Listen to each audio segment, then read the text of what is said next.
The road to the cabin narrowed the farther I drove until the forest swallowed the sky and daylight thinned into pale streaks between towering pines. I had rented the place for a long weekend, needing time away from noise, people, and expectations. The cabin sat deep in the mountains of northern Idaho, far from towns, far from cell service, far from everything. The listing bragged about the isolation. Back then, I thought that sounded perfect. I arrived just before dusk. The cabin was older than the pictures suggested, its logs darkened by age, its windows clouded with streaks of condensation. There was a narrow porch, a single rocking chair, and a heavy wooden door that groaned when I pushed it open. Inside, the air smelled faintly of cedar and dust. The owner had left the place stocked with essentials: firewood, canned food, lanterns. Electricity came from a generator that sat behind the cabin. I set my bags down, turned on the lantern on the small kitchen table, and took in the silence. It wasn't peaceful the way I'd imagined. It was too complete, as if the air itself was listening. Still, I tried to enjoy it. I lit a fire, made a simple dinner, and watched the flames twist and rise until the logs were glowing red. When night settled fully, the silence deepened in a way that felt unnatural. No wind, no creaking trees, no insects, nothing. I sat near the fireplace, book in hand, but I kept glancing toward the windows as if expecting someone to appear on the other side of the glass. Eventually, sleep dragged me into bed. I woke to a soft, steady thumping. At first, I thought it was my heart pounding in my ears. But no. It came from outside, slow, deliberate, like someone knocking with the side of their fist. Thump, thump, thump. I sat upright in the darkness, breath frozen in my chest. The knocking continued, now closer, shifting strangely from one wall of the cabin to another, as though something was circling the building, tapping as it moved. I got up, walked quietly to the window, and pulled the curtain back an inch. Nothing but pitch black. The thumping stopped abruptly, leaving a vacuum of silence so heavy it felt suffocating. I backed away from the window and returned to bed, forcing myself to believe it was an animal, maybe a deer, brushing against the walls. Sleep didn't return easily. In the morning, the forest looked unchanged, white patches of frost gleaming, branches swaying gently in the light breeze. I stepped outside to check around the cabin. The ground was covered with a thin layer of frost, and there were no tracks. None. Not a footprint. Not a drag mark. Not even a paw print.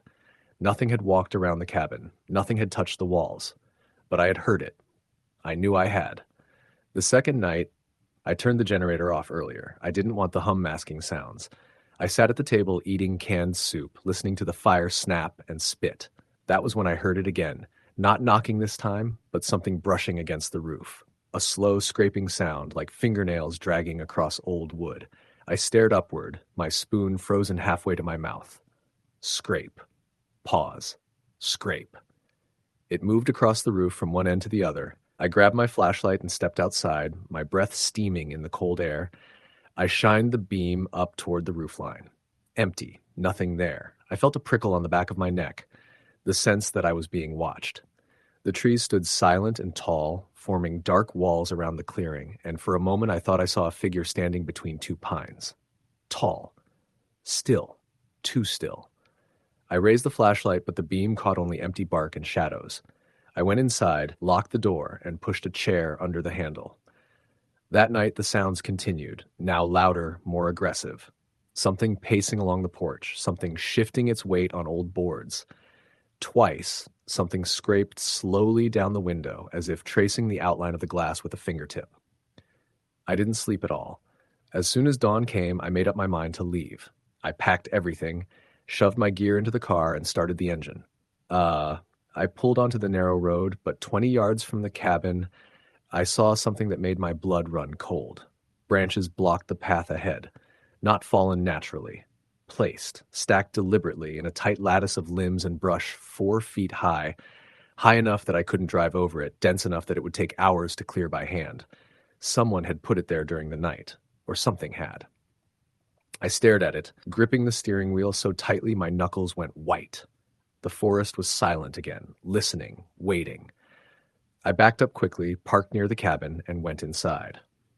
I locked the door and sat at the table with my flashlight and a knife that suddenly felt pathetically small. I waited for hours. When night came, the noises began instantly. as if whatever had been circling the cabin knew I had tried to leave, and now it was angry. Thumps shook the walls. Something heavy moved across the roof, something breathed against the windows. Slow, purposeful exhalations that fogged the glass in wide circles. I crouched in the corner near the fireplace, knife in hand, trying not to breathe too loudly. Then around midnight, everything stopped. The silence returned, total and absolute. Then the doorknob began to turn. Slowly, gently, like someone testing the lock. I held my breath, heart hammering so violently I thought it would give me away. The knob rattled again, harder this time. The door shuddered under a sudden blow. Then another, and another. I scrambled backward, knocking over the lantern.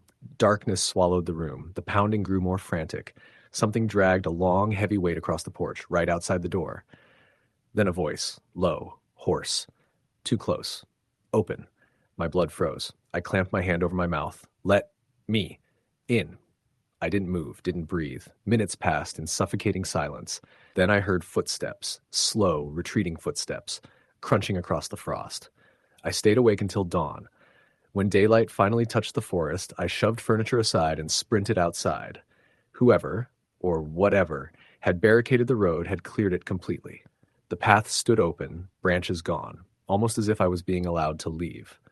I didn't waste a second. I threw my bag into the car and sped down the mountain road without looking back. I reached town an hour later, shaking so badly I could barely stand.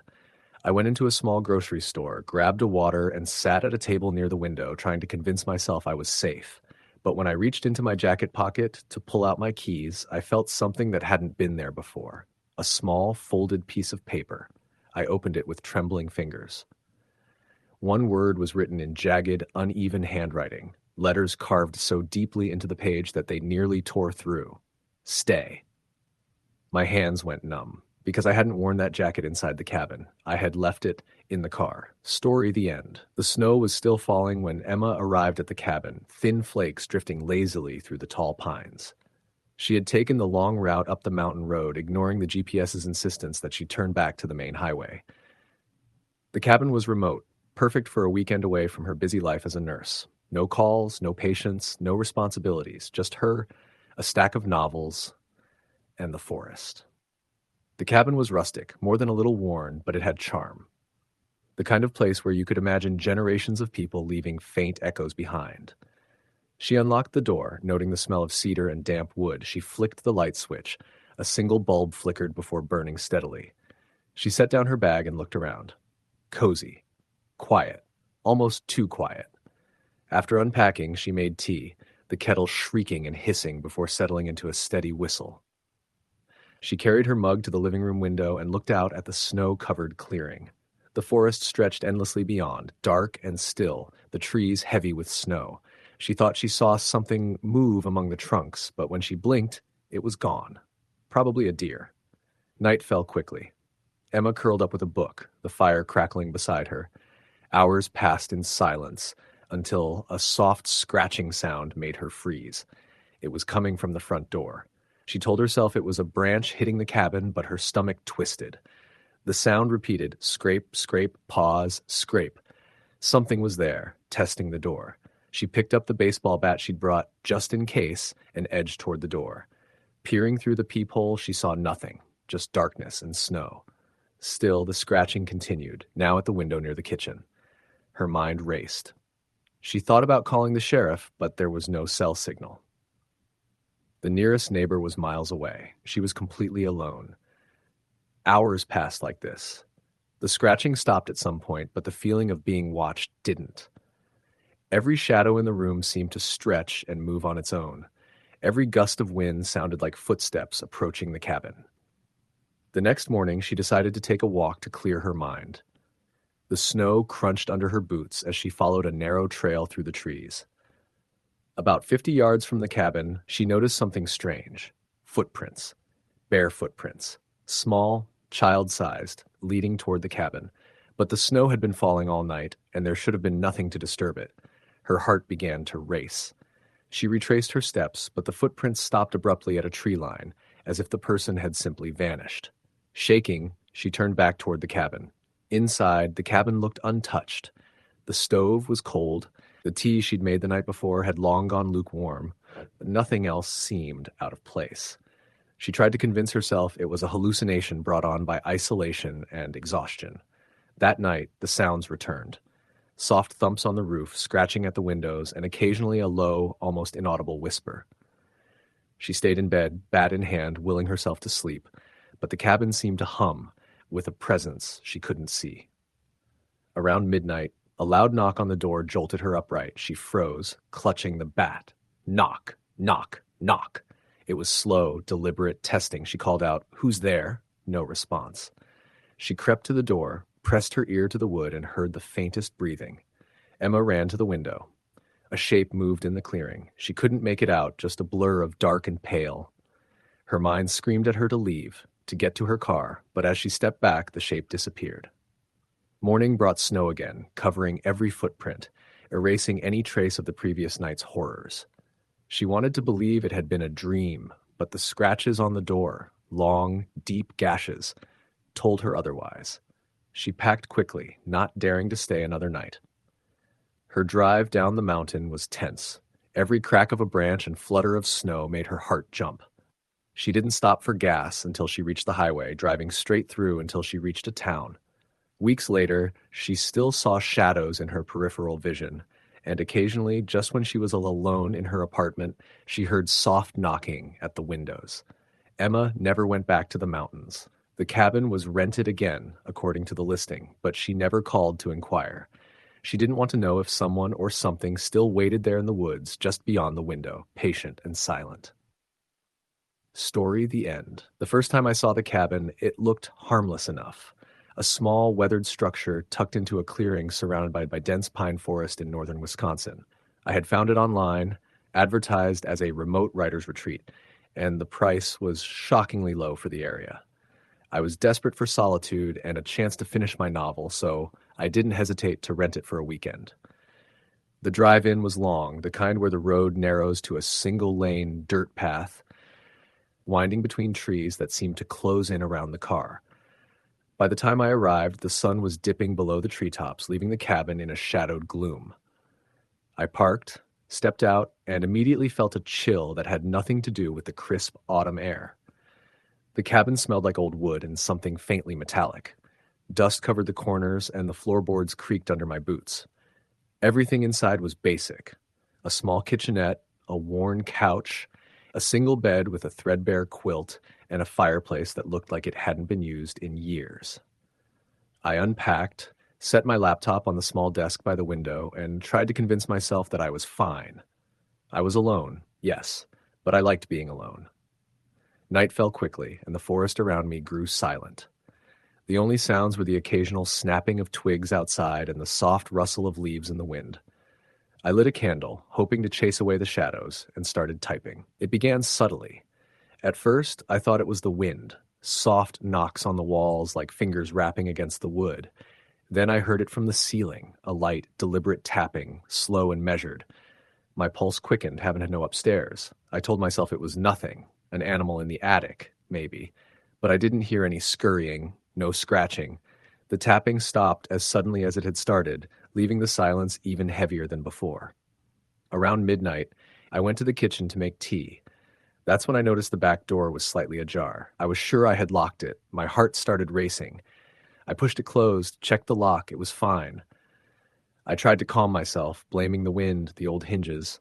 Then came the whisper, "Don't leave." I froze, my hands gripping the edge of the counter. The voice was soft, almost pleading, yet it carried an urgency that made my blood run cold. I spun around. No one. The cabin was empty. I ran back to the bedroom, locked the door, and sat on the bed, trying to convince myself I was imagining it. But I couldn't shake the feeling of being watched. Every shadow seemed to stretch toward me, to lean closer, as if alive. An hour later, I heard it again, this time at the window. Slow, deliberate tapping, like someone pressing their knuckles against the glass. I held my breath, straining to see. The clearing outside was empty. I grabbed a flashlight and walked cautiously to the door. The beam swept across the yard. Nothing. Just trees. Just darkness. I returned inside and tried to work, but my hands shook too much to type. That's when I heard footsteps, soft, deliberate pacing across the floorboards near the kitchen. My cabin only had one level, and the sound was moving in circles, circling the center of the room. I ran to the living room, shining the flashlight everywhere. The beam landed on a shadow near the fireplace. It moved too fast to be an animal, too fluid, too human in shape, but distorted, wrong somehow. I swung the flashlight, and in that brief flare of light, it was gone. I tried to call for help, but the cabin had no cell signal. I considered leaving, but when I grabbed my coat and keys, the front door wouldn't budge. I slammed it again. Nothing. It was like the cabin itself refused to let me go. Hours passed. The noises came and went. Whispers, tapping, breathing. At one point, I woke to the sound of something breathing heavily beside my bed. I couldn't see it, but I could feel its presence pressing down on me. I stayed perfectly still, frozen with terror, until dawn broke, casting gray light into the room. By morning, the cabin was silent. No footprints outside, no sign of anyone entering or leaving. The back door, which had been ajar, was now firmly shut. I didn't wait. I packed quickly, never looking back, and drove down the winding dirt road as fast as I could. I don't know what happened in that cabin. I don't know if it was a person, a spirit, or something else entirely. All I know is that I've never been so terrified in my life. Sometimes when I close my eyes at night, I swear I can hear the tapping on the window, the whispers just beyond hearing, "Don't leave." I've never stayed alone in a cabin since. Story, the end. The snow was still falling in thin, quiet sheets when I pulled up to the cabin, the tires of my rented SUV crunching over the frozen dirt road. I had chosen the place specifically because it was far from everything, far from my job, far from the constant noise of the city, far from the breakup I hadn't recovered from. It sat alone in the woods of northern Colorado, miles from the nearest paved road. The property owner had warned me multiple times that winter storms up here came fast and hard, and that cell service was basically non-existent. I didn't care. A week alone sounded perfect.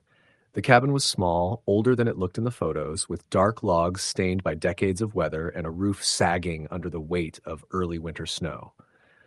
I unloaded my gear, carried the boxes and duffel bags inside, and immediately started a fire in the wood stove. The sun dipped behind the tree line before I even finished unpacking, leaving the cabin wrapped in a dim blue twilight. Inside, the place was simple but cozy. A twin bed against the wall, a scratched wooden table, a kitchenette with a mini fridge and a gas stove, and one small window overlooking the woods. The air smelled like pine and dust. I lit a lantern and set it on the table, casting warm, wavering shadows across the room. By the time I ate a quick dinner and settled into bed, the wind had begun whispering through the branches outside. It wasn't scary. Not yet. It was the kind of sound that lulled you into sleep. But sometime in the middle of the night, I snapped awake to a noise I couldn't immediately identify. A soft, rhythmic creaking, like someone pacing across the porch. I held my breath and listened. Creak. Creak. Creak. Stop. Silence. Then again, creak, creak, stop. I sat up, heart thudding. The cabin had no front steps, just a small wooden platform before the door. Something heavy was on it, something walking. I reached for the lantern, turning the knob slowly until dim light filled the room. The creaking stopped. I stared at the door, waiting. Nothing. I stayed awake for hours, listening for any sign that the visitor was still there. Eventually, exhaustion won, and I drifted off. In the morning, with sunlight making everything feel less threatening, I opened the door to inspect the porch. Snow covered everything, smooth and undisturbed except for a few depressions, large, shallow footprints leading from the forest, crossing the porch and disappearing along the side of the cabin. They were too wide to be human, too spaced apart to be a deer, and there were only two tracks, like something was walking on two legs.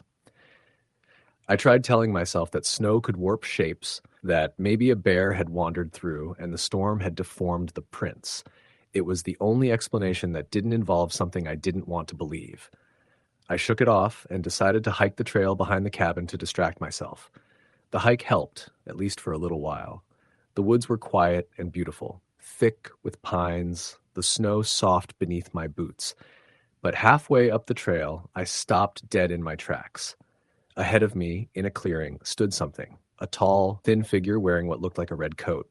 Its back was to me. It was facing the trees. "Hey!" I called out automatically, thinking maybe it was another hiker, maybe someone got lost. The figure didn't move. I took a step forward, my voice catching in my throat. You okay? The figure jerked, sharp and unnatural, like a puppet pulled by a string. Then it turned slightly, just enough for me to see the outline of a face. Except there wasn't one.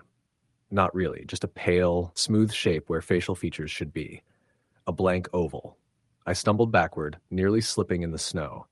The figure twitched once more, like its limbs didn't fit its body properly, then slipped into the trees with impossible speed. I didn't breathe again until I was back at the cabin, door locked behind me, every curtain drawn. My brain scrambled to rationalize, to convince me it was a trick of light, or my imagination playing games after a sleepless night. But deep down, I knew the truth. Something had been watching me. That night, the pacing started again. Creak, creak, stop. Creak, creak, stop. But this time, it wasn't alone. Between the creaks, I heard another sound. A whispering hiss, like a voice trying to speak through broken vocal cords. I couldn't make out words, just the tone, low and drawn out, threading through the cracks in the wall. I curled up on the bed, lantern off, gripping the flashlight with shaking hands. Hours passed. The pacing continued. The whispering grew louder. At one point, I swore I heard my name. A weak, breathy attempt. Tom. My stomach dropped. No one knew me out here. No one should know my name. Near dawn, the noises stopped. When I cautiously opened the door in the morning, I found fresh prints circling the cabin, dozens of them, each a deep indentation in the snow, too heavy to be left by a human. As I followed the prints around to the back of the cabin, I froze. Something had been scratching at the wooden planks. Long, deep claw marks marred the wall, not from an animal paw, but from something with long, thin fingers. They trailed along the back of the cabin like someone had slowly dragged their hands across it, testing the wood. I decided then that I was leaving. Storm or no storm. I packed frantically, throwing everything into bags without caring how disorganized it was. I started the SUV, grateful when the engine came alive. Snow was falling lightly now, but the path looked passable. As I pulled away, the woods seemed too still, too quiet. I told myself not to look back, but my instinct betrayed me. I glanced in the mirror. The figure stood at the edge of the trees, facing me. Same red coat, same pale, featureless face. Its head twitched to the right, then jagged and wrong. It raised one long hand, slowly, like it was waving goodbye, or beckoning me back. I floored the gas, refusing to look again until I reached the main road. I drove all the way to Denver without stopping, booked a hotel, and tried to calm down. I told myself maybe stress had made me hallucinate. Maybe exhaustion and isolation had broken something in me. For 2 days, I stayed in that hotel, sleeping with the TV on for background noise. Nothing happened. I started to believe I was safe. But on the third morning, as I checked out, the receptionist handed me an envelope. "This was left for you," she said casually. I frowned. "By who?" She shrugged. "Didn't see, but they asked me to make sure you got it." My hands started shaking before I even opened it. Inside was a single photograph. The cabin. My cabin. Taken from the tree line during my first night there, my silhouette visible through the window as I sat by the fire. A second photo was tucked behind it, and when it slid out, I felt my entire body go cold. It was taken from directly outside the window, my sleeping face taken just inches away through the glass, and below scrawled in shaky, uneven writing, "Next time, stay longer." I left Colorado that same day. Haven't gone into the woods since. I try to convince myself I imagined the figure, that someone was playing an elaborate and cruel prank. But sometimes, late at night, when everything is quiet, I hear it again. Creak. Creak. Stop.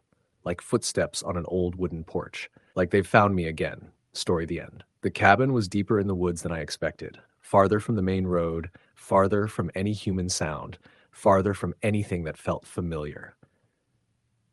I didn't even plan on renting a cabin that remote, but the listing had been cheap, last minute, and I convinced myself that a solitary weekend would help clear my head. After 2 hours of winding dirt roads and forests that grew darker and denser the farther I drove, the GPS lost signal. The remaining stretch I navigated by instinct and half-remembered directions from the owner's email. When the trees finally broke into a clearing, the cabin sat there like it had been waiting decades for someone to return. It was small, one story, made of thick logs darkened by age and weather. A stone chimney jutted from the roof, smoke-stained. The windows were shuttered, the porch slightly crooked, and the air around it felt unnaturally still, like the trees were holding their breath. I stepped out of the car, my boots crunching through a thin layer of old leaves. The silence was absolute, not even the sound of birds. Inside, the cabin smelled of pine, dust, and something older, like damp wood that had never quite dried. A single room served as living room and kitchen, with a small hallway leading to a bedroom and bathroom.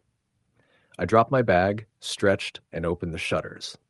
The clearing outside looked peaceful enough in daylight. Trees circled the cabin like a wall, tall and unnaturally straight. I unpacked, lit the stove, and made myself something simple for dinner. Afterward, I sat on the old couch with a book, the fire crackling behind me. For a while, everything felt normal, quiet, calm. But when the sun dipped behind the trees, the atmosphere shifted. The cabin felt colder, the shadows heavier. I kept the fire going and switched on the single overhead bulb, which flickered once before staying on. Around 8 p.m., the noises started. At first, it was just a faint crunch of leaves outside, then another, a slow, dragging sound moving along the side of the cabin.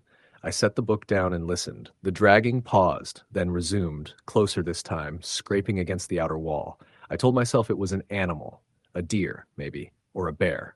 But the movement was too controlled, too slow, as if whatever it was knew exactly where it was going. I crept to the window, careful not to make a sound.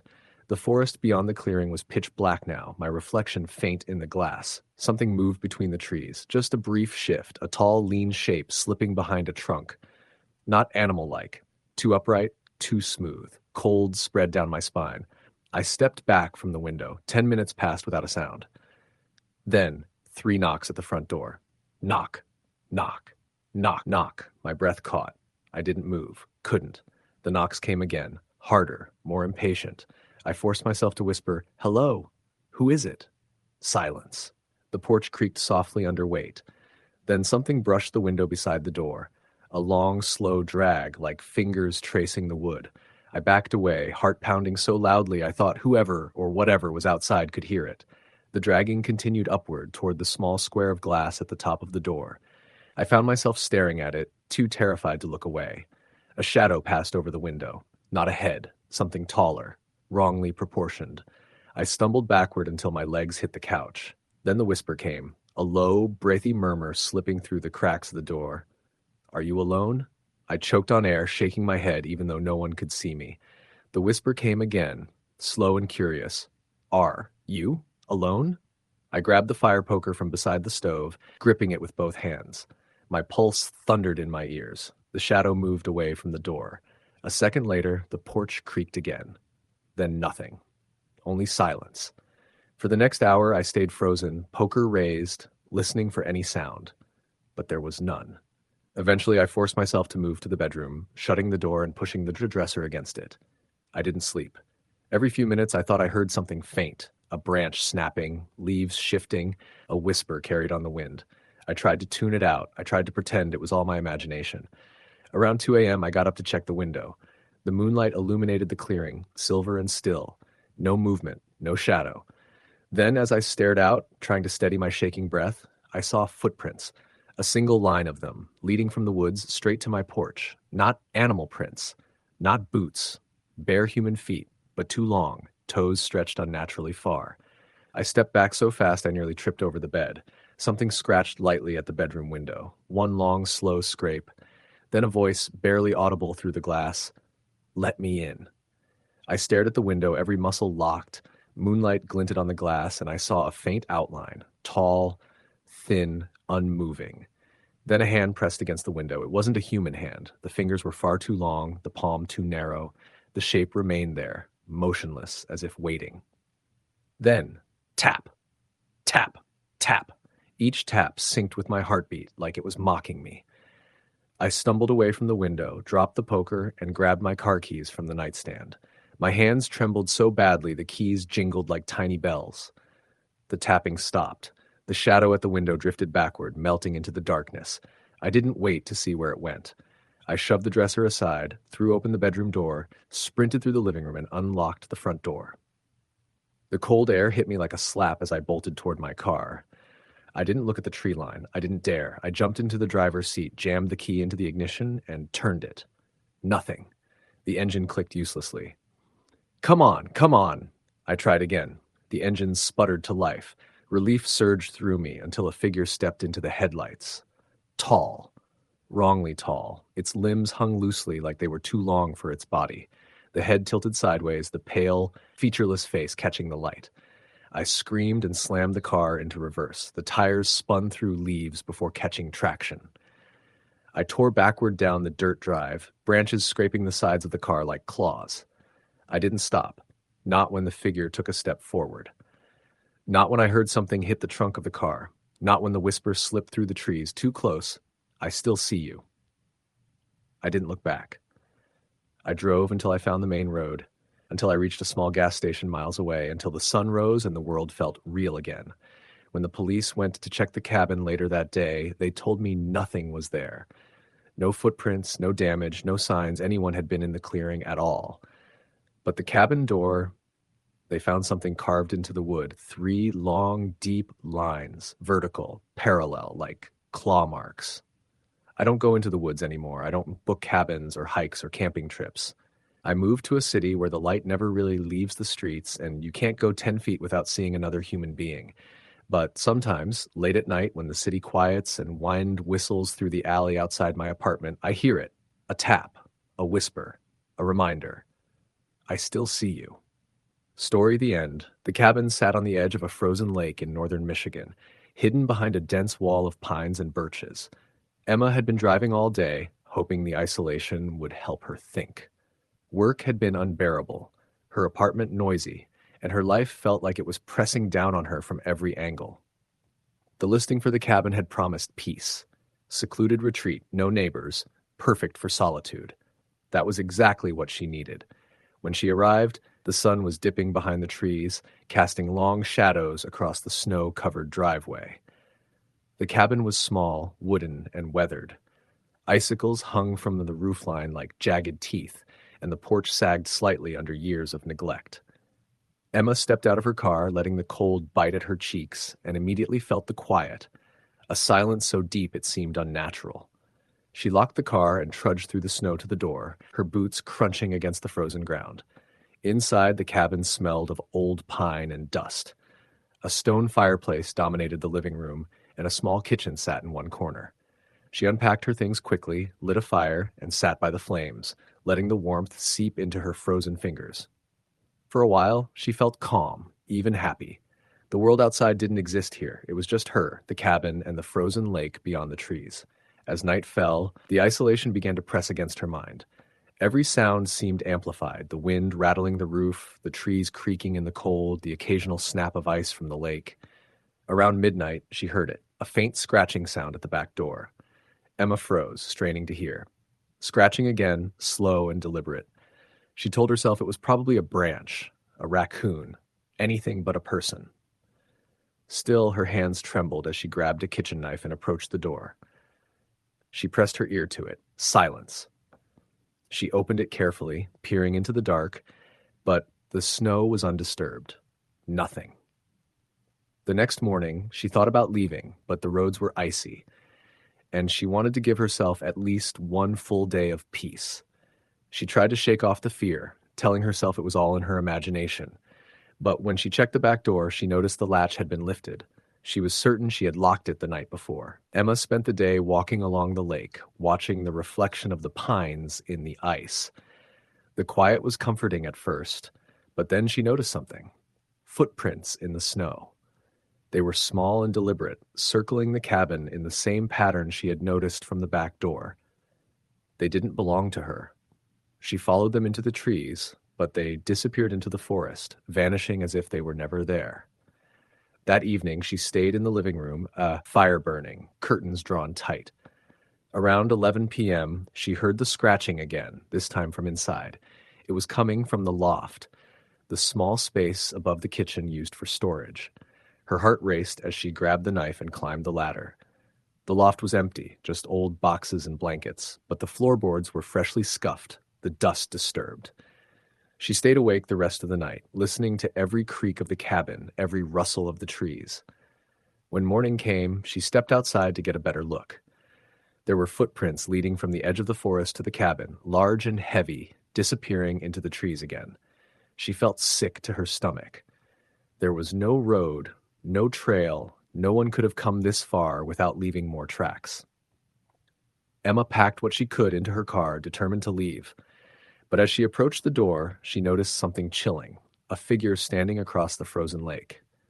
At first, she thought it was a tree, a trick of the shadows, but it was upright, motionless, staring directly at her. She squinted through the icy glare of the lake. It didn't move when she moved. Her hands shook as she got in the car, locked the doors, and started the engine. The figure didn't disappear. She drove slowly at first, eyes fixed on it, but when she blinked, it was gone. She rationalized it as exhaustion, the stress of isolation, her imagination playing tricks. Weeks later, back in her apartment, Emma tried to move on. She avoided reading, avoided being alone. But late at night, when the wind howled outside her window, she could swear she heard something scratching at the walls, slow and deliberate. Sometimes she found a single footprint in the snow outside her building's door, though no one else lived on her floor. Then one night, she woke to her bedroom door creaking open. At first, she thought she was dreaming. Then she saw it, an elongated shadow standing in the doorway, unnervingly still. She held her breath, too terrified to move, to scream, to do anything. The shadow didn't approach. It simply waited, silent, patient. Emma left that apartment the next day. She moved across town, changed her number, even changed her job. She tried to tell herself it was over, that she had imagined the cabin, the footprints, the shadow. But every now and then she feels it again. In the quiet of her new apartment, when she's home alone, she hears the faintest scratching at the windows, the slow, deliberate footsteps circling the room. And she knows deep down the thing that found her at the cabin never really left. She will never go back to the woods. She will never stay in another cabin. But she knows the truth. It waits, it watches, it follows. And no amount of light or noise or people around her can keep it away. Story the end. The road to the cabin narrowed until it felt like I was driving down a tunnel of trees, their branches clawing at the sky and blocking out most of the evening light. My GPS had cut out 15 minutes earlier, and the last stretch was a guessing game of old wooden signs and fading daylight. I almost turned around twice, but stubbornness and the promise of a peaceful week away from people kept me going. The cabin finally appeared as a dark silhouette between the pines. It looked older than the photos showed, smaller too. The porch sagged just enough to make every plank groan when I stepped on it. Inside, the air smelled like old books and damp wood, but it wasn't unpleasant, just lived in. I unpacked slowly, taking my time to settle in. I lit a fire, made some instant soup, and spent an hour listening to the woods while sitting on the front steps. It was calm here, quiet, almost unnervingly quiet. No cars, no voices, no hint of civilization. When I finally went to bed, it didn't take long for sleep to pull me under. Around 3 a.m., I snapped awake. There was no reason for it, no sound, no movement, just a sudden jolt of awareness, like being nudged by an unseen hand. I lay still, listening. Then I heard it, a slow, steady crunch of leaves outside. Footsteps. Measured, dragging steps that circled the cabin once, twice, then stopped near my bedroom window. I held my breath so long my chest burned. I waited for the face at the window moment you see in movies, but nothing appeared. Just silence. Dead. Heavy silence. The footsteps eventually faded back into the woods. In the morning, I checked outside. No prints. The ground was mostly hard-packed earth and roots, so I didn't expect much, but something else caught my eye. Scratches in the bark of one of the trees. Long, deep grooves running vertically, like claw marks or nails. I shrugged it off. Nature is full of weird marks. But on the second night, things escalated. I stayed up longer, uneasy. Around midnight, a faint tapping started on the back wall of the cabin. I muted the crackling fireplace and listened carefully. Tap, tap, tap, tap. Pauses between each one. A deliberate rhythm. I tried to brush it off as branches in the wind. But when I peeked out the back window, the trees were still. No wind, no movement. The tapping continued for nearly 20 minutes. Then it stopped, followed by whispering. Not loud. Not words I could understand. Just a murmur of something or someone in low tones, inches beyond the wall. I backed away slowly, clutching the fire poker, my heart a frantic drum in my chest.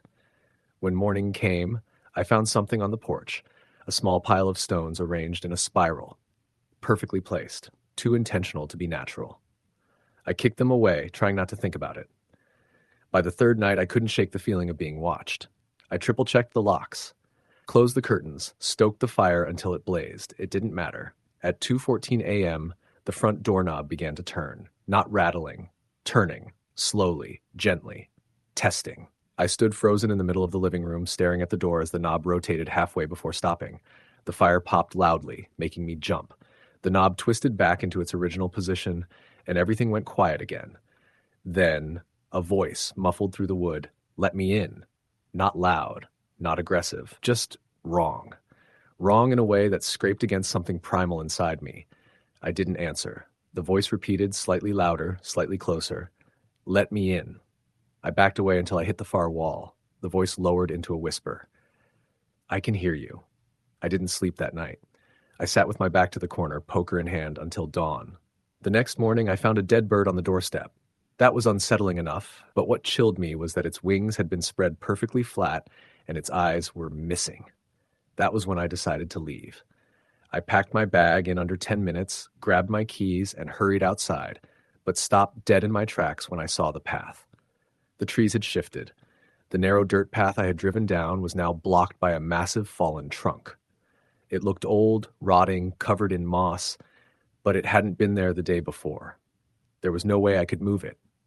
I tried hiking through the woods instead, thinking I could find the road on foot, but every trail curved back toward the cabin. No matter which direction I walked, I ended up at the same clearing, the cabin looming silently ahead. The forest was playing tricks on me. No, that wasn't it. Something in it was. The fourth night broke me. As soon as darkness settled, the cabin walls groaned, the windows rattled, and the tapping returned, this time from every side of the house. Faster. Louder, surrounding me. The whispers rose too, overlapping voices speaking different tones at the same time. Some sounded like men, some like women, some like children. None sounded human. I barricaded myself in the bedroom, pushed the dresser against the door, and curled in a corner. The tapping stopped suddenly, replaced by slow, heavy footsteps inside the cabin. Inside. The floorboards creaked under the weight of something walking down the hall. I covered my mouth to silence my breathing. The footsteps stopped outside the bedroom door. Silence pressed in thick and suffocating. Then a long, grotesque shadow slid under the gap in the door. Too thin, too tall, shifting as if it were alive. A scraping sound followed, like nails dragging across the wood. Then a whisper. From the other side of the door. "I found you." The room went ice cold. My limbs went numb with terror. I squeezed my eyes shut, praying I would pass out before anything else happened. I don't remember falling asleep, but when I woke, it was morning. Pale light filtered through the curtains, the door was intact, the hallway was empty, the whispering was gone. I didn't question it. I forced myself outside, ready to run until my lungs burst. But the path was clear again, no fallen tree, no obstruction, as if nothing had ever happened. I sped down the road, never looking back. When I reached the nearest gas station, the attendant told me nobody had rented that cabin for over a year. It had been closed after the last tenant went missing. I didn't stay to hear more. I left the area, drove until the mountains disappeared in the rearview mirror. I returned home, trying to convince myself it was stress, exhaustion, imagination. But now, sometimes late at night, I hear tapping at my apartment window. Same rhythm, same patience. And whenever I check the clock, it always stops at the exact same time the voice first spoke to me. 2:14 a.m. Story. The end. The gravel road leading to the cabin was so narrow and uneven that my tires kept slipping toward the ditch. The rental listing had said rugged but accessible, which I now realized was code for don't bring a low-clearance car unless you hate yourself. By the time I reached the clearing, late afternoon sun leaking through the tall pines, I was already regretting the trip. But I'd committed to this. 3 nights alone, off-grid, deep in the forests of northern Idaho. No signal, no neighbors, no responsibilities, just quiet. The cabin looked decent from the outside. Dark timber walls, a tin roof, a wraparound porch, and a stone chimney. A single upstairs window stared out like an eye. As I stepped out of the car, the woods swallowed all sound. No birds, no insects, not even wind. The kind of silence that feels wrong. Still, I chalked it up to altitude and fatigue and brought my bags inside.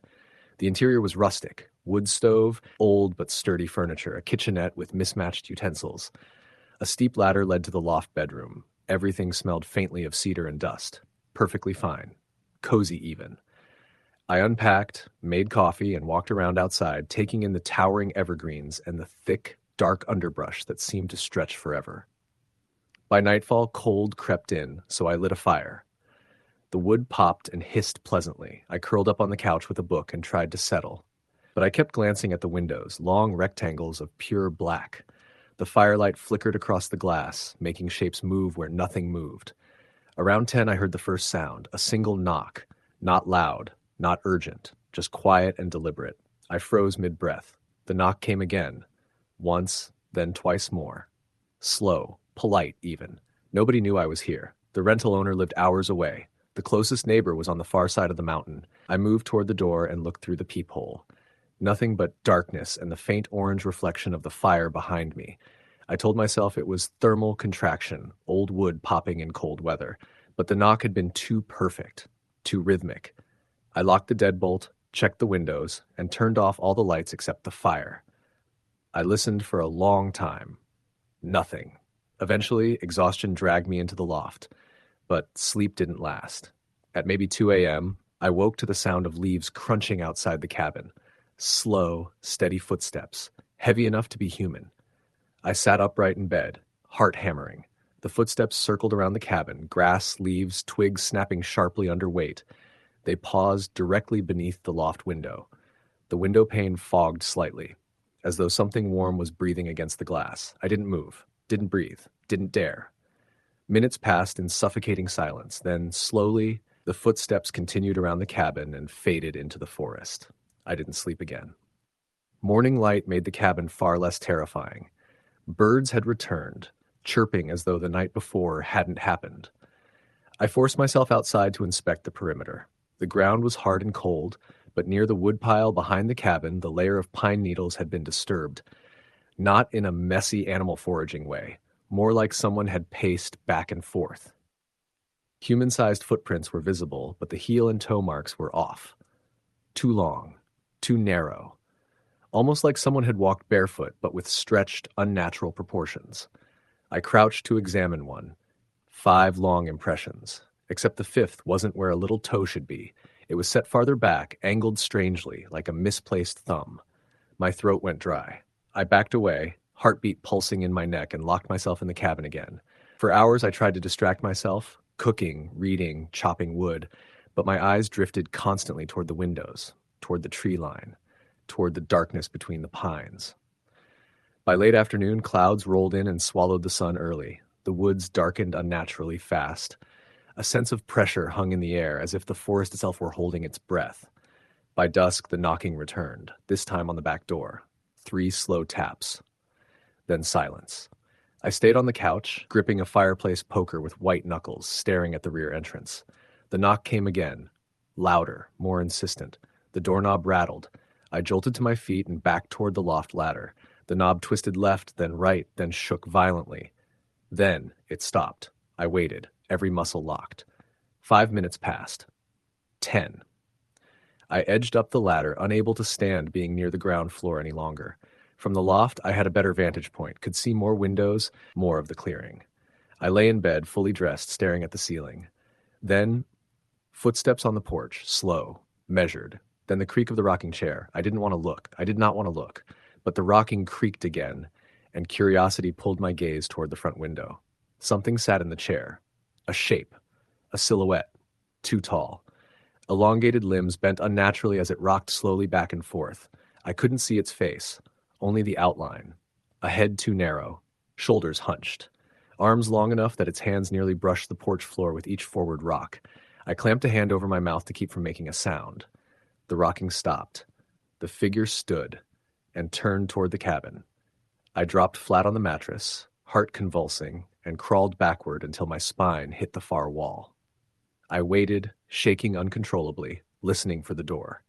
Instead, the figure walked along the porch, half its footsteps unnervingly soft for such size. It stopped beneath the loft window again. Silence. Then, a long fingernail tapped the glass, slow and gentle. Tap, tap, tap. I couldn't scream, couldn't breathe, couldn't move. The tapping grew slightly faster, almost curious. like it was trying to coax me to look. I stared at the ceiling, refusing. Eventually, after what felt like an eternity, the tapping stopped. The footsteps retreated, the woods swallowed the sound. I didn't sleep. I didn't move until sunrise. When daylight finally broke, I rushed downstairs, ready to leave. I grabbed my keys, shoved everything into my bag, and practically ripped the front door open. My car was gone. Not stolen, not driven away. Gone as in not there. The tire impressions showed it had been pushed, dragged, across the clearing and down a steep embankment into the thick woods. Deep gouges tore through the soil. Whatever had moved it had strength well beyond human. A cold wave washed over me so intense I nearly vomited.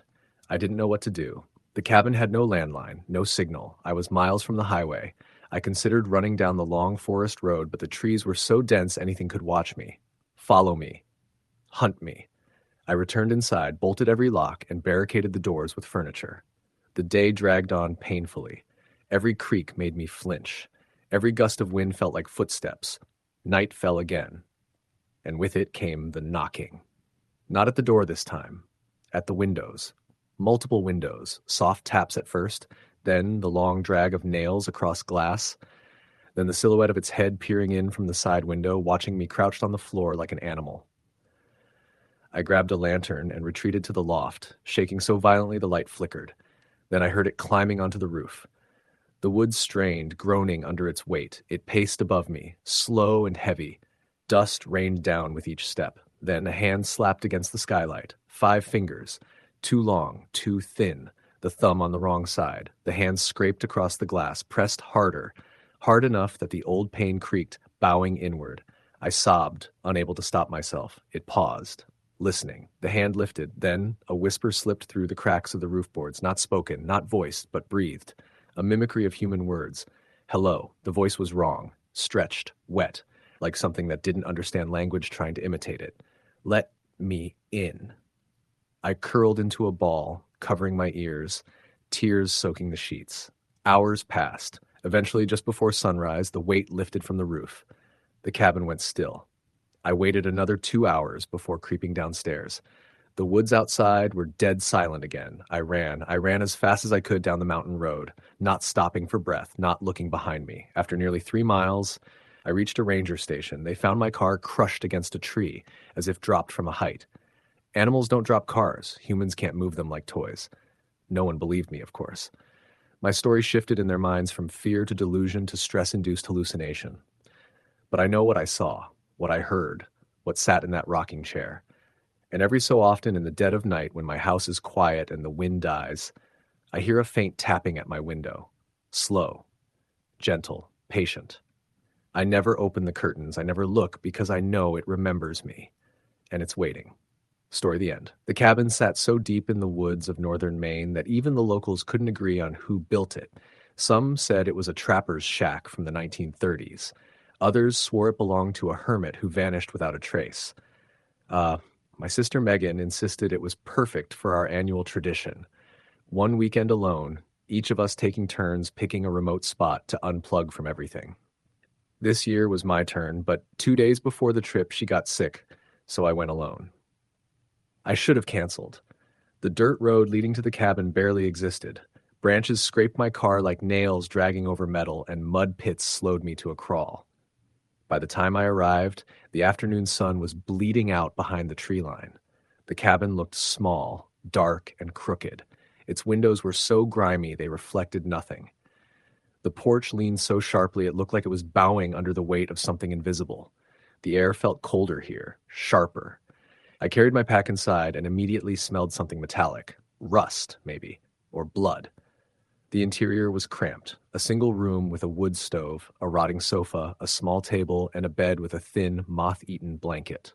Dust lay in thick layers, disturbed only by what looked like footprints. Bare footprints, too long and too narrow, leading from the door toward the bed.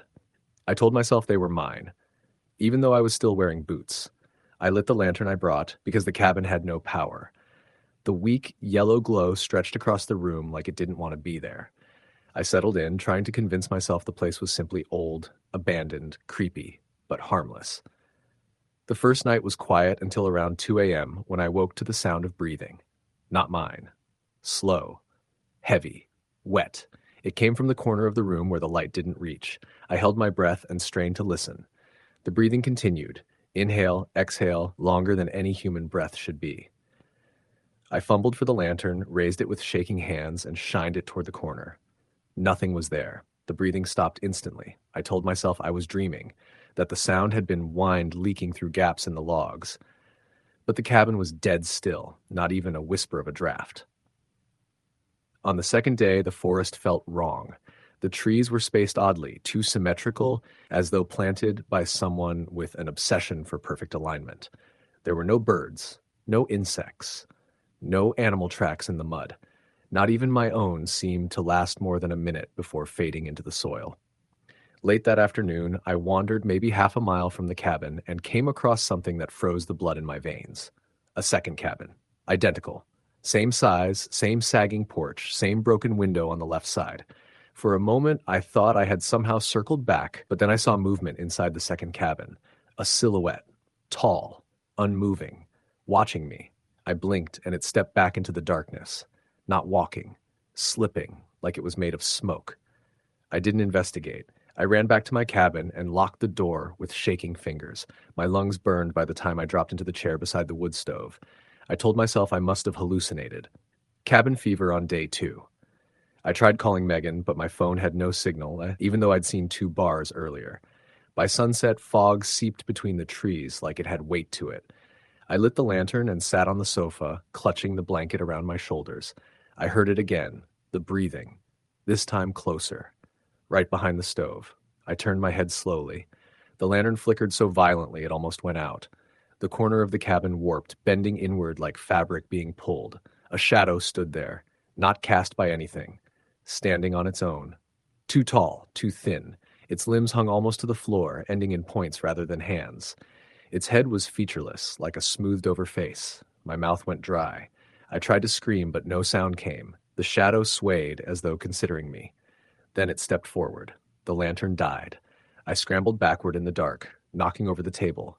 The shadow moved without sound, not walking, gliding. I felt its presence like cold fingers brushing my spine. Then suddenly, the breathing stopped. Silence swallowed the cabin. The lantern flickered back to life on its own, glowing steady again, though I hadn't touched it. The shadow was gone. The third day felt like a warning. Carved into the wood of the porch in long, jagged letters was a message. Don't stay another night. It hadn't been there before. My heart hammered. I grabbed my pack and bolted to my car. The engine groaned but didn't start. I tried again. Nothing. The battery was dead, though it had been perfectly fine when I arrived. I slammed my fist against the steering wheel. The forest around me was quiet. Too quiet. The air felt like it was listening. I spent the day trying to find a path out, following what I thought was the road, but every turn led me back to the cabin. Even when I walked in one direction nonstop for nearly an hour, I'd blink and see the cabin again, sitting crooked and waiting. The second cabin appeared too, sometimes on the left, sometimes on the right, always identical, always with something watching from inside. By dusk, I stood in front of the original cabin, shaking uncontrollably. The fog thickened again, creeping around my ankles, up my knees, swallowing the world. I didn't want to go inside. But something behind me exhaled, long, deep, close.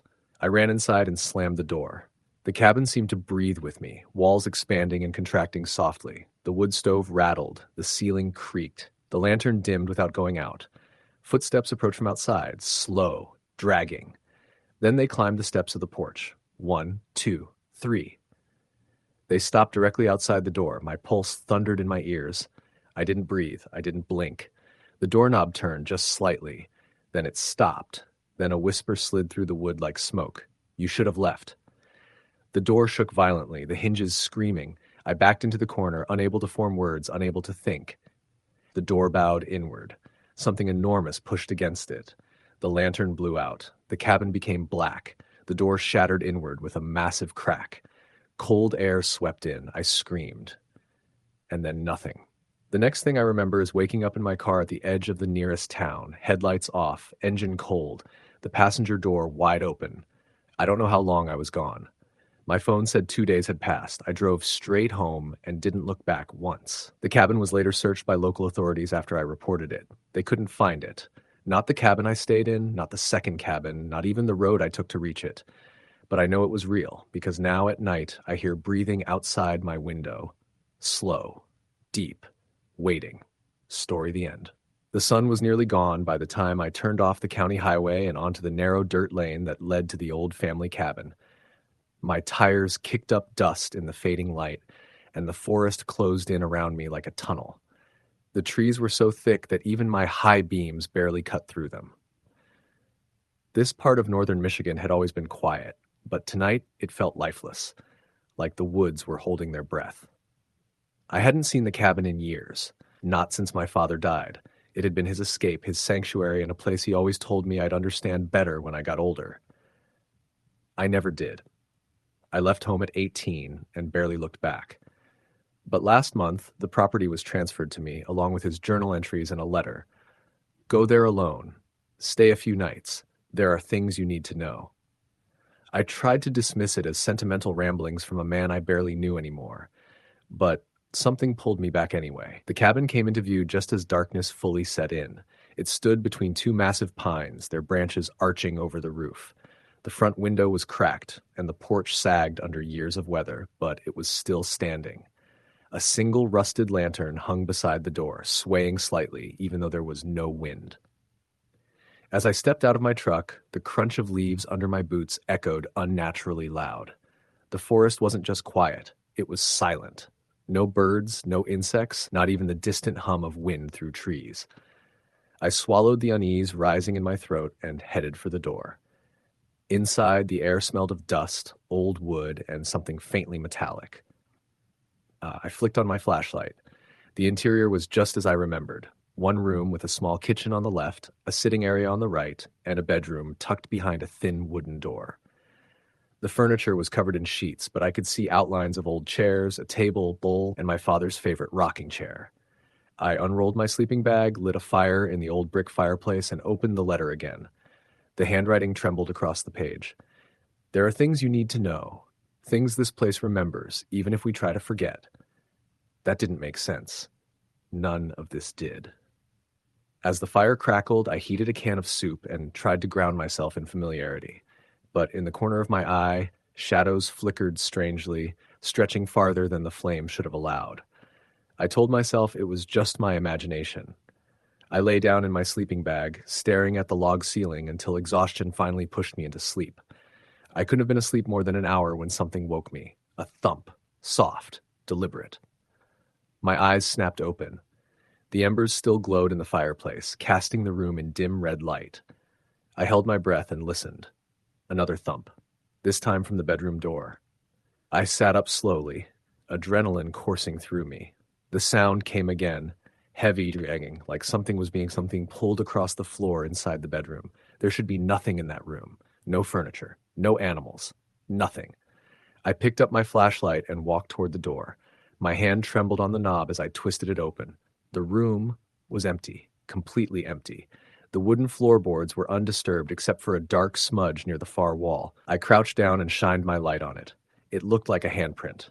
A smeared one, as if someone had pressed their palm against the boards and dragged their fingers. I jerked back. My first instinct was to run, but the woods outside were pitch black, and I didn't trust them any more than the cabin. I shut the bedroom door firmly and returned to the main room. The fire had died down, but the air felt warmer. Too warm. Like someone else was in the room with me. I sat awake for hours, waiting for morning. When sunlight finally broke through the curtains, I went back to the bedroom door. The smudge was gone, as if it had never been there. I stepped outside to clear my head. The forest looked normal in daylight, quiet but normal. But when I walked behind the cabin, my stomach dropped. Footprints, huge ones, wider and longer than any humans. Some were deep enough to sink half an inch into the soil, like whatever made them was impossibly heavy. They circled the cabin, completely. I took pictures, though I wasn't sure why. Proof, maybe, or something to tell myself I wasn't losing it. The day was uneventful, but something felt wrong in the air, like the forest was watching me. Once, while chopping firewood, I heard a low rumbling from deep in the woods. too low to be thunder, too steady to be an animal. That night, fog rolled in thick and fast, the kind that swallowed the whole world outside your window. I tried reading my father's journal entries, hoping they would make sense of any of this. Most of them were mundane, hunting trips, repairs, weather notes, but the final pages were frantic, nearly illegible. Not alone. Eyes in the tree line. Knocking at dawn. It knows my name. Coming in if I open the door. Never open the door. I dropped the journal, heart racing. I barely had time to process those words when a sound cut through the silence, a soft, gentle tapping on the front door. I froze. The tap came again, a little louder, slow, steady, polite, knuckles. I knew without any doubt that there was no one human on the other side. The tapping stopped. I thought for a moment it had gone, until a new sound came, a long, heavy drag across the porch, like claws on wood. Then, faintly, a whisper through the doorframe, "Let me in." My blood ran cold. The voice wasn't deep or monstrous. It was my father's voice. I stumbled backward, shaking my head. No, this isn't real. The thing outside tapped again, harder now. "Open the door, son." Smoke curled from the fireplace unexpectedly, thick, black, suffocating. It poured out fast, too fast. I grabbed my flashlight and bolted to the bedroom, slamming the door behind me. The smoke chased me in, filling the cracks around the frame. I coughed, eyes burning, scanning for any escape. But the only window in the bedroom was painted shut. I rammed my shoulder into it until the old wood cracked and the glass shattered outward. Cold fog rushed in. I climbed through, scraping my arms badly, and dropped to the ground behind the cabin. The forest was dead silent. Then I heard it, footsteps circling the cabin. Heavy, slow, confident. They stopped right beside me, though I saw nothing but fog. Then something big, exhaled inches from my ear. Warm, wet. Wrong. I didn't look. I ran. Branches tore at my clothes as I sprinted through the woods, guided only by the faint hope that I was heading toward the road. Once I thought I heard something chasing me, massive, snarling breaths tearing through the trees, but I didn't dare turn around. I broke out onto the dirt lane at full speed and didn't stop until I reached my truck. I fumbled the keys, dropped them, screamed in frustration, grabbed them again, and threw myself inside. The engine roared to life, and I tore down the path, heart hammering. In the rearview mirror, just before the cabin disappeared from view, I saw something step out of the fog. It was tall, much taller than any person, and its limbs wrong, like a shadow wearing a broken human shape. It watched me go. It didn't chase me. It never needed to. Because 2 nights later, in my apartment hundreds of miles away, I heard it again. A soft, slow tapping on my front door, followed by my father's voice, "Let me in, son." I never opened the door, but it's still knocking every night, and the whispering is getting closer. Story the end. The drive up to the cabin was longer than I remembered. Even though I had been there a dozen times with friends, this time it was different. I was going alone. The snow had melted enough to make the dirt roads muddy and slick, and the forest seemed darker, the trees closing in like a wall as I drove deeper into the mountains of Vermont. The cabin looked the same. Weathered cedar siding, a sagging porch, the smell of old pine in the air. I parked and stepped out, stretching my legs, the cold air biting at my cheeks. It was quiet, too quiet, but I tried to convince myself that was the point. Peace, isolation, solitude. I wanted to write, to think, to be away from everyone. Inside, it smelled faintly of smoke and wood polish. The windows were streaked with dirt, the kind only old cabins have.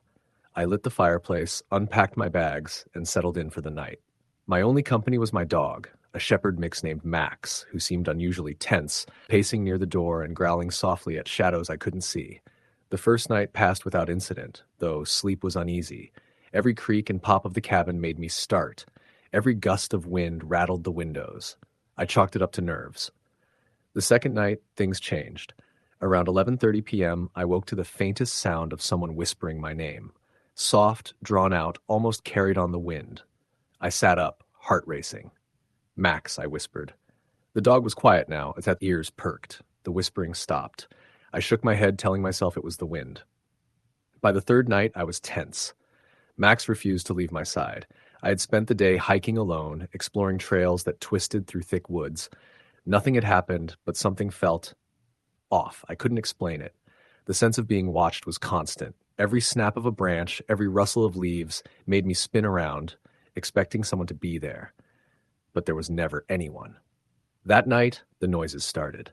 Footsteps, slow, deliberate, across the wooden floor upstairs. The cabin only had one bedroom on the main floor. The rest of the space was open.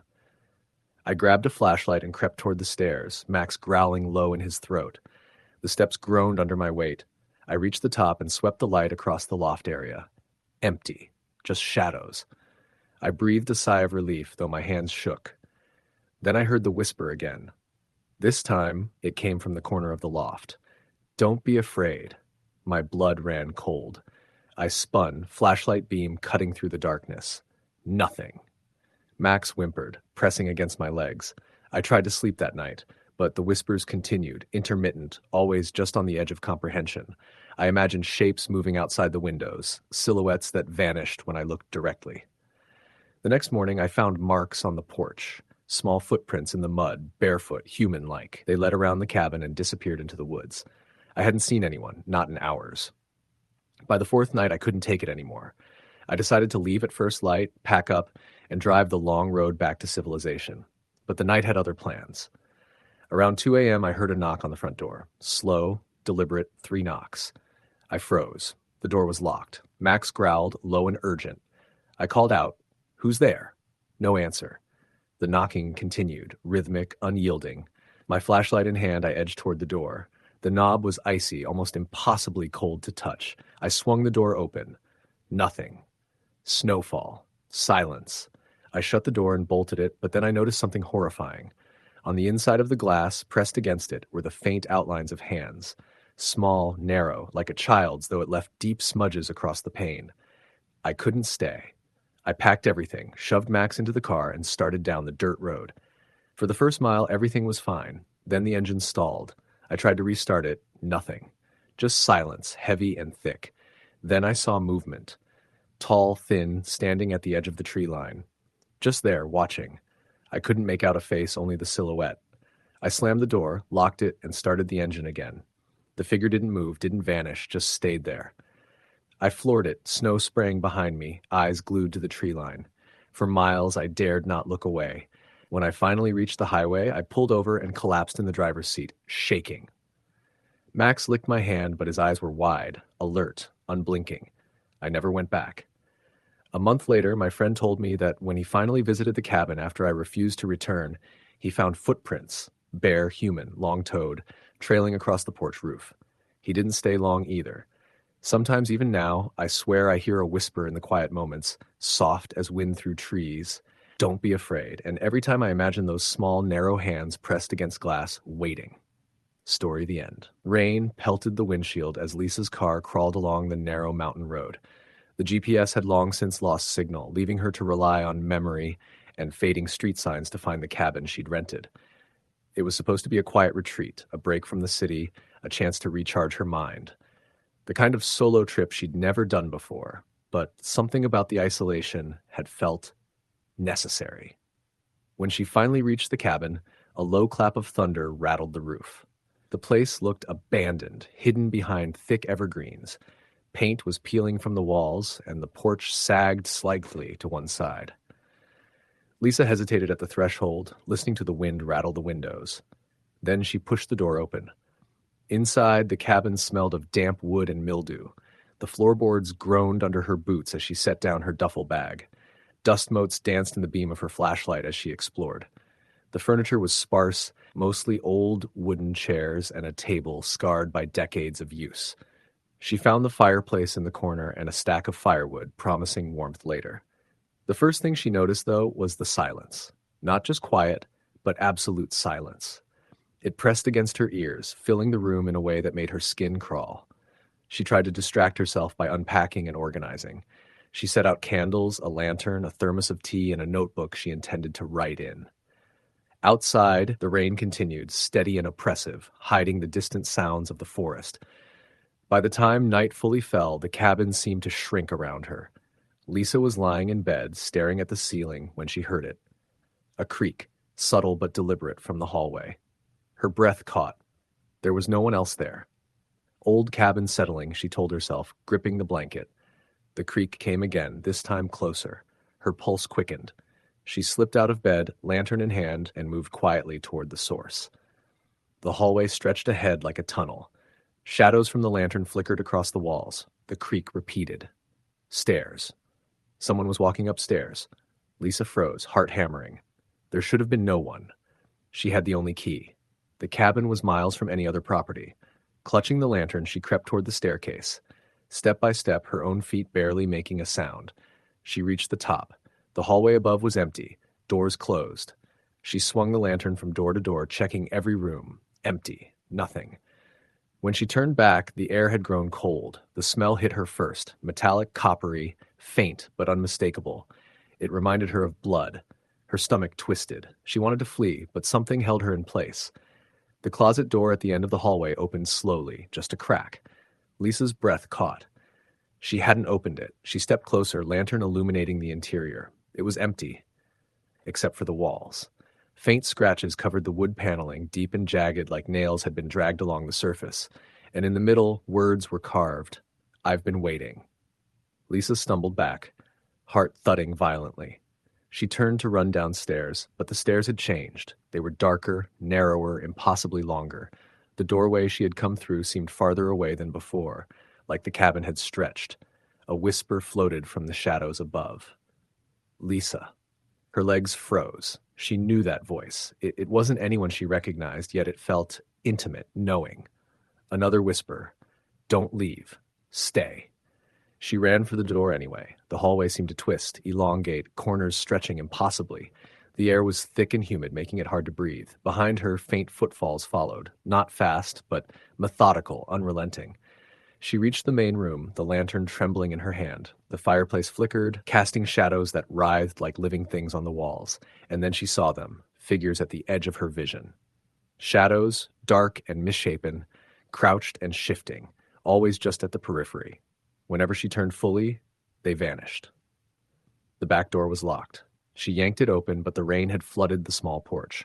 Mud sucked at her boots as she scrambled down, hearing the footfalls behind her, always keeping pace.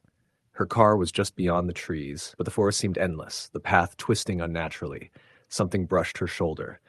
She screamed, spun, but saw nothing, only branches, bending as though something passed through them too large, too fast to be human. She ran blindly, stumbling through roots and mud, the whispers growing louder. Stay, stay. Finally, she burst onto the road. Her car. The engine roared to life, tires spinning in the mud, and she didn't stop until the trees were behind her. City lights glimmered ahead, normalcy returning with each mile. She returned home, exhausted, shaking, convinced she'd left whatever haunted the cabin behind. But nights were different now. Every shadow in her apartment seemed too dark, every gust of wind too deliberate. She would wake to the smell of metal, faint but unmistakable, and sometimes in the corner of her vision, she'd see something. A shape, crouched, shifting, watching. Weeks later, a small package arrived at her door. No return address. She opened it to find a single shredded strip of fabric, her sweater, the one she'd worn the night at the cabin. A note inside, in letters not quite human, read, "You left, but I didn't." Lisa never returned to the mountains. She never sleeps deeply again. Sometimes she whispers her own name in the dark, hoping it's just a dream, but she knows better.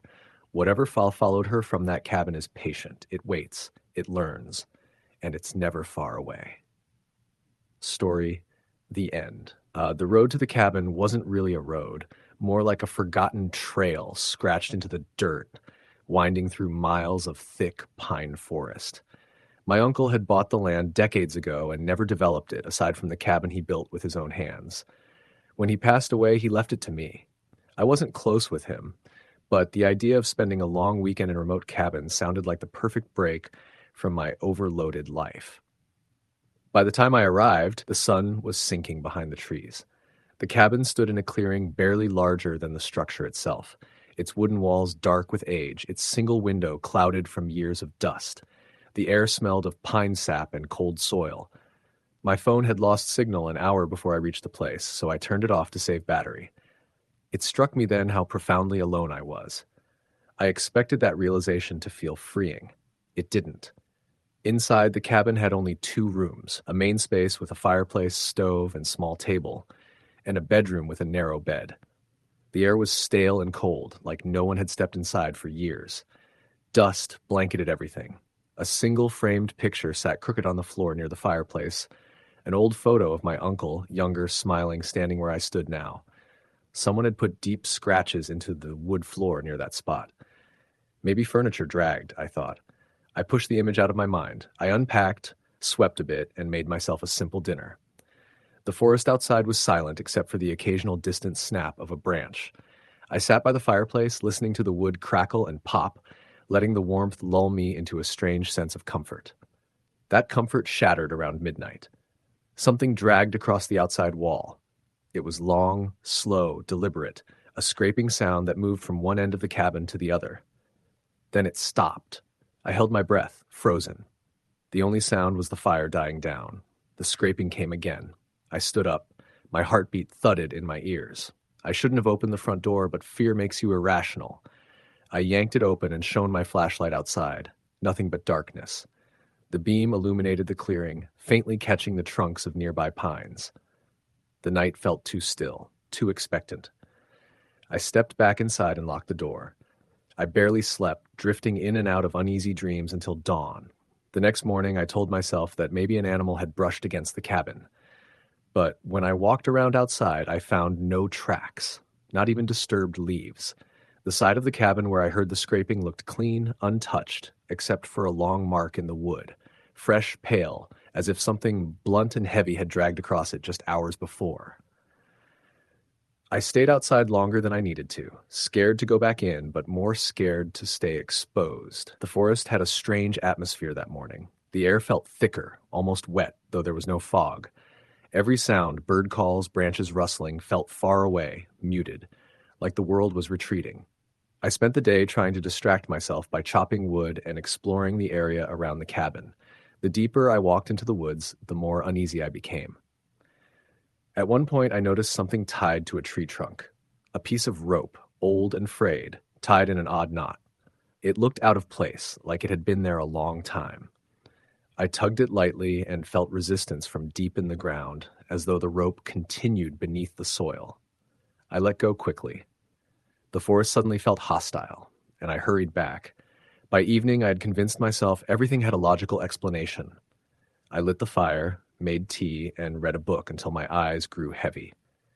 The second night, I tried to sleep in the bedroom instead of the main room. The footsteps woke me at 2:14 a.m. They circled the cabin slowly, crunching leaves underfoot. Human footsteps, heavy, steady, deliberate. I sat up in the dark, heart pounding. My uncle never mentioned anything about hunters nearby or neighbors.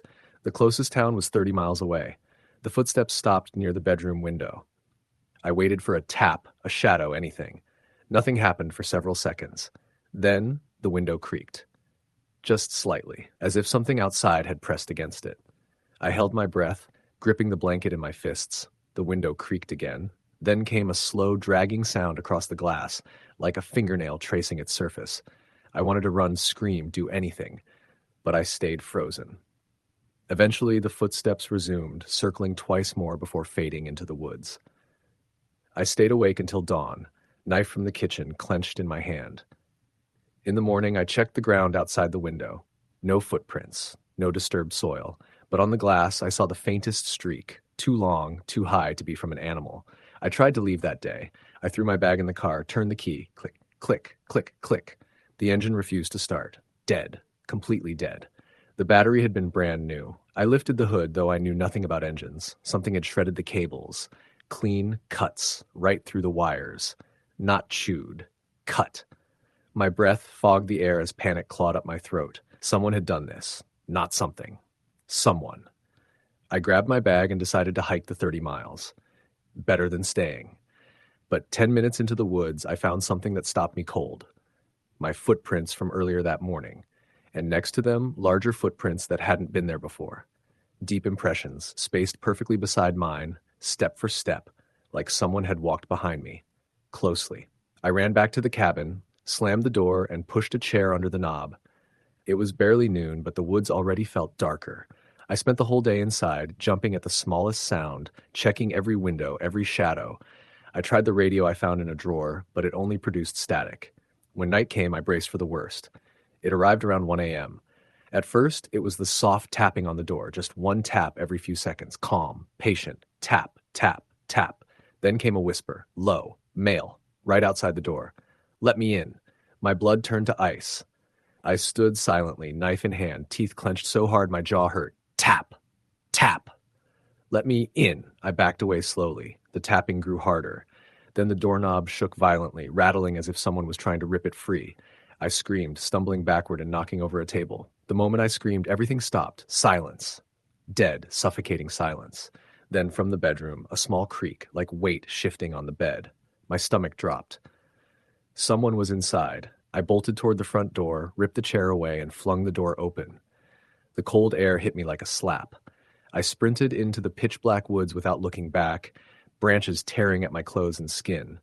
I ran until my lungs burned, until the cabin lights disappeared behind the trees. Only then did I collapse behind a fallen log, gasping, shaking, listening. The forest was silent again. I stayed there for what felt like hours, too scared to move. But eventually, the cold forced me to stand. Dawn was creeping in, turning the sky gray. I made my way toward where I thought the road might be, cutting through brush and thorns, stumbling down slopes. After nearly 2 miles, I heard the distant sound of an engine. A truck. I burst out onto a gravel road and flagged it down, tears streaming down my face. The driver took one look at me and helped me in without a word. I didn't go back for my things. I didn't file a police report. I didn't want to explain footprints that appeared and disappeared, windows scratched by unseen hands, or whispers in the night. A week later, the property agent emailed me saying the cabin had been broken into. The furniture was overturned, the mattress shredded, and the photograph of my uncle had been smashed. Carved into the floorboards beneath it were words I never told anyone. Welcome home. I moved apartments. I stopped going into forests. I sleep with the lights on. But sometimes late at night, I hear the softest tapping at my door. Tap, tap, tap, and a low voice whispering, "Let me in." Story the end. The car ride to the cabin had been quiet, but not peaceful. I kept glancing at the dense forest that stretched endlessly on either side of the narrow road. My plan was simple. A weekend away alone, no distractions, no phone, no internet, just the cabin and me. But as I turned onto the gravel drive, a shiver ran down my spine. The cabin was smaller than I expected, built of dark, weathered wood, almost blending into the surrounding trees. I parked and stepped out, the cold air biting my skin. The forest was eerily silent. Not a bird, not a rustle of small animals, only the wind whispering through the pines. I carried my bag to the front porch and hesitated before opening the door, an instinctive feeling that someone or something was watching. Inside, the cabin smelled of old wood and damp earth. A small living area had a sofa, a rocking chair, and a wood-burning stove. The bedroom was down a narrow hall with a simple bed and a nightstand. I dropped my bag, trying to shake the unease. Alone. Completely alone. I unpacked quickly, then went outside to explore. The forest closed in on the cabin in all directions.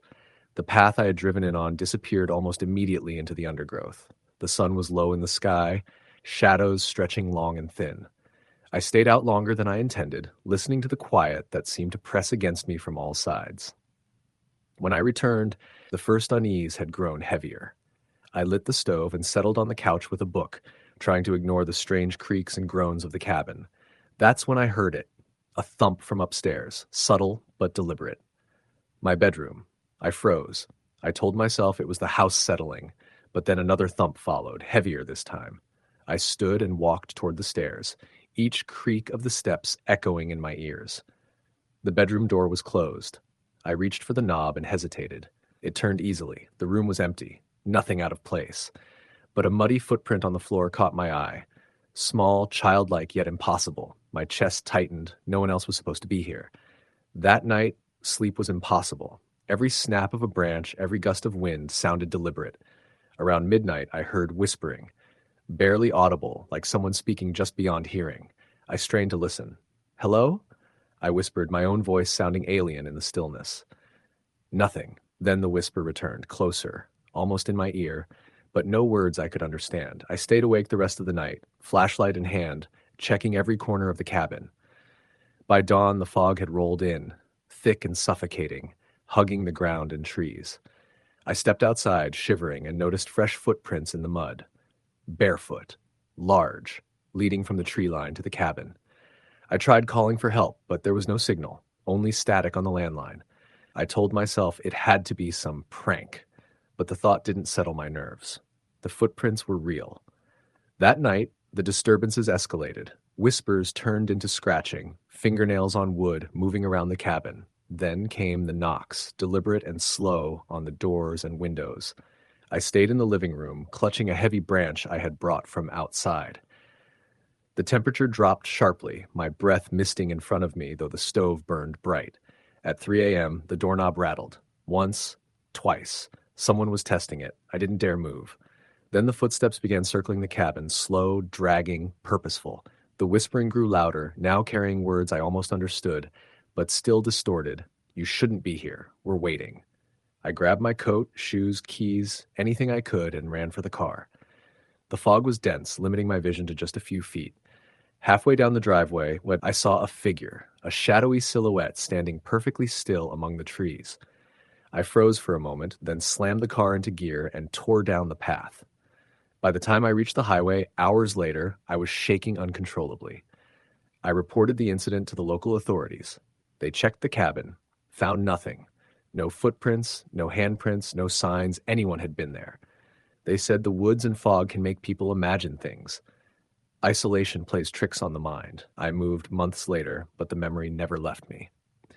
Occasionally, late at night, when fog presses against the windows of my new apartment, I swear I hear the faint sound of whispers. Tap, tap, tapping on glass, gentle and deliberate, like someone is still waiting outside. Story the end. The rental cabin sat deep in the woods off a forgotten logging road in northern Montana, exactly the kind of place people picked when they wanted to disappear for a little while. I wasn't trying to disappear, just trying to get my head straight after a breakup that had ended with both of us saying things we shouldn't have. A coworker recommended the cabin. Primitive, he'd warned, but quiet. You'll hear your own heartbeat up there. He wasn't kidding. By the time I arrived late Friday afternoon, the sky had already dimmed to a flat, wintry gray. No other cabins nearby, no houses, no cell service. Just a single-story wooden structure leaning slightly to one side, surrounded by forest thick enough to swallow sound. The temperature had dropped sharply, and the air felt heavy with the promise of snow. Inside, the cabin felt colder than outside. Wooden floors, a stone fireplace, a table, a single bed, and the musty smell of abandonment. I lit a fire, unpacked my bag, and heated some canned soup on the propane stove. It felt lonely, but perfectly so. Exactly what I thought I wanted. Until the first night fell. The fire crackled, throwing shadows onto the walls. I sat by the window reading, occasionally glancing out at the tree line. The forest pressed so close that the nearest branches brushed the side of the cabin. Every few minutes, I'd hear soft tapping from them swaying in the breeze. Around 10 p.m., that tapping became heavier, more deliberate. Thud, thud, scrape. I paused, listening. Definitely not branches. Something was hitting the wall, slow, rhythmic scrapes, like nails dragging across wood. I stood up, heart beating faster. The cabin had no exterior lighting, so the windows were just dark mirrors reflecting my own anxious face back at me. I grabbed the flashlight and stepped outside, immediately hit by the cold. My breath puffed in white clouds. The snow hadn't started yet, but the air was dead still. I swept the flashlight across the clearing. Nothing. The forest stood silent, no animals, no wind, no movement. But something had made that sound. I went back inside and locked the door. The scraping didn't return, but the silence afterward felt worse. My nerves stayed taut until I finally drifted into a restless sleep near the fire. Sometime deep into the night, I woke with a start. Someone was walking on the porch, slow, heavy steps, boards creaking under weight. My pulse hammered against my ribs as I slowly sat up. I could see the faint outline of the cabin door from where I lay. The footsteps paused directly outside. Then came the tapping. Three taps. Gentle. Not human knuckle tapping, too soft, too light, almost like someone using a stick or a single fingertip. I was frozen for a full minute, barely breathing. Then, as slowly as they had come, the footsteps retreated, fading across the porch, down the steps, and into silence. I didn't sleep again. By morning, the world outside had transformed under a coat of fresh snow. I stepped onto the porch cautiously, squinting into the pale daylight. That's when I saw them. Footprints, large ones, human. They went from the forest to my porch, circled it, paused directly in front of the door, then returned to the trees. No other tracks, no animal prints. Just the ones made by someone walking barefoot in the snow. Barefoot. The prints were unmistakably shaped. Heel, arch, toes. The toes had pressed deep into the snow, long and splayed wide. I backed away from them instinctively, shivers crawling up my spine. Whoever had been out here in the middle of the night wasn't dressed for winter, and they hadn't made a sound when they came or left, only when they wanted to. I stayed inside most of the day, keeping the fire going and trying not to think about the prints. I kept telling myself it was some local eccentric, some hermit living in the woods, someone harmless. But I kept catching myself glancing at the windows every few seconds, drawn by the feeling that something was watching me. By late afternoon, a storm moved in. Snow whipped against the windows in chaotic gusts, and the tree line became a dark smear in the swirling white. The storm howled through the cracks in the cabin walls, but underneath the wind, every so often I heard something else. A voice. Very faint, almost like someone calling my name from far away. Not shouting, not panicked, just calling. I told myself I was imagining it, but the sound continued, drifting in and out between the gusts, too soft to understand, too persistent to ignore. Night fell again, the storm thickened, and the footsteps returned. This time they didn't come slowly. They ran across the porch, fast, heavy, frantic. Something slammed into the door hard enough to rattle the frame. I bolted upright, clutching the fireplace poker. Another slam. Then a scraping sound near the window as if someone were trying to find a way in. I aimed my flashlight at the nearest window. For a moment the beam reflected nothing but swirling snow. Then a shape pressed against the glass. A pale face. No hair. Eyes too wide, too dark, staring straight inside. I dropped the flashlight with a shout. The face vanished instantly. The footsteps circled the cabin again, faster this time, almost running laps around it. Something hit the back wall, then the side window, then the porch steps. I braced the door with my shoulder, gripping the poker so hard my hands shook. Then everything stopped. Complete silence. Even the storm went oddly still for several seconds. A single slow knock came at the door. Not pounding, not frantic. A knock. Calm. Patient. As if whoever or whatever was outside wanted me to open it willingly. I didn't move. Another knock. Softer. Waiting. Minutes dragged by before the storm picked up again, drowning out any other sounds. I stayed awake until dawn, pacing the cabin, checking every window again and again. When daylight finally came, I ventured outside once more. The snow was a mess of footprints. Bare feet, circling the cabin over and over. Some prints led into the forest, but partway in, they stopped abruptly, ending as if the person had simply vanished in mid-step. I packed immediately. I didn't care that I'd paid for the whole weekend. I didn't care that the storm hadn't cleared enough to make driving safe. I had to leave. As I drove down the narrow road, tires slipping over ice, something caught my eye in the rearview mirror. A figure at the edge of the trees, standing perfectly still, watching. Its skin looked pale against the dark pines, almost glowing in the early morning haze. I blinked, and it was gone. I didn't slow down until I reached the highway. I tried explaining to my coworker later, but he just laughed nervously and said strange things happen in the woods. He said it like someone who knew more than he wanted to admit. I still don't know what walked barefoot to my cabin that night, but sometimes, late at night back home, I swear I hear faint tapping on my window. Gentle, patient, waiting for me to open it. Story the end. I arrived at the cabin just after dusk, the sky turning a bruised purple over the tree line as the last light drained away. The place was deeper in the woods than I expected, so deep that my GPS lost signal a good 10 miles before I reached it.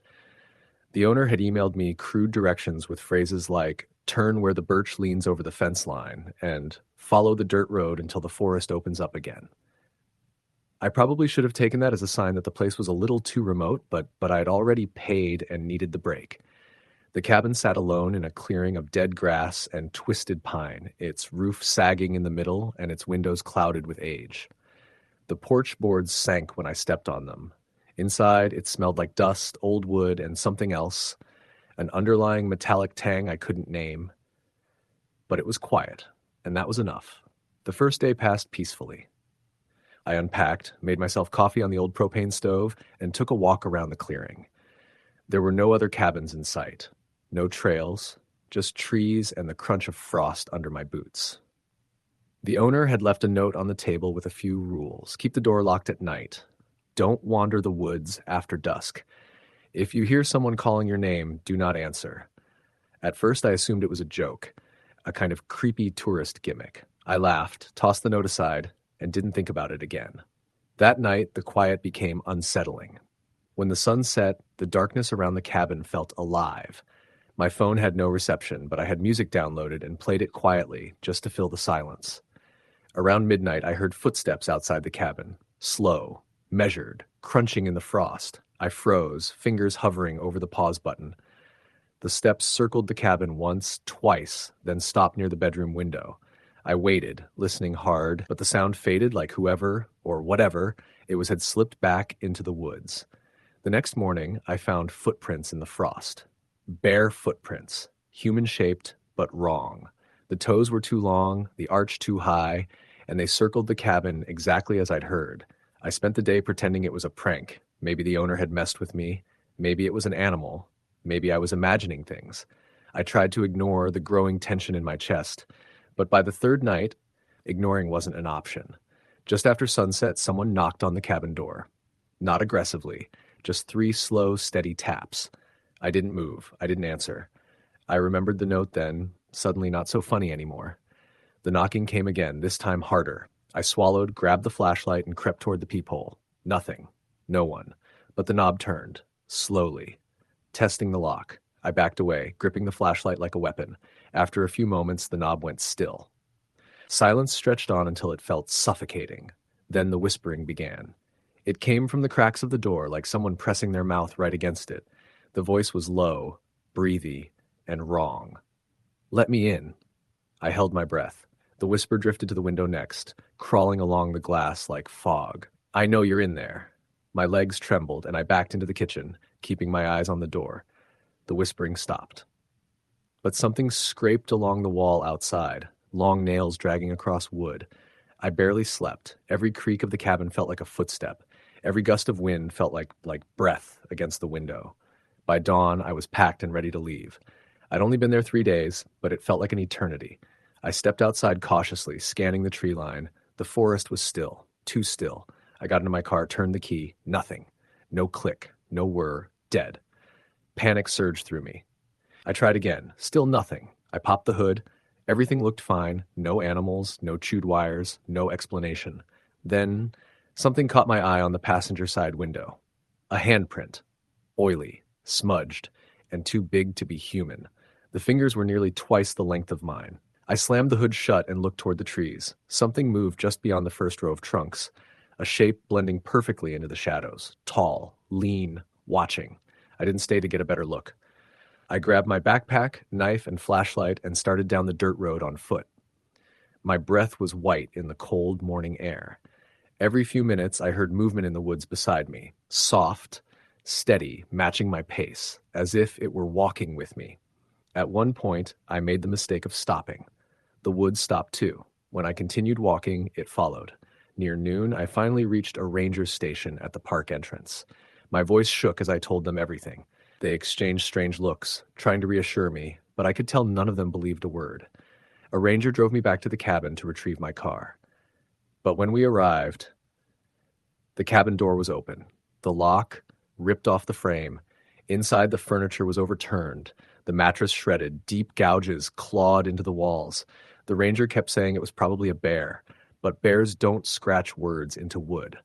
And carved into the bedroom wall was one repeated phrase, "I saw you looking. I saw you looking. I saw you looking." Over and over, gouged deep. The ranger insisted I must have done it myself during a panic attack. I didn't argue. I just wanted to leave. They towed my car. I left the state that very night. I don't go near forests anymore. I sleep with lights on. And sometimes, when I'm lying awake at night, I swear I hear footsteps outside my apartment door. Soft, steady, patient. Like something followed me home, like something is still waiting. Story the end.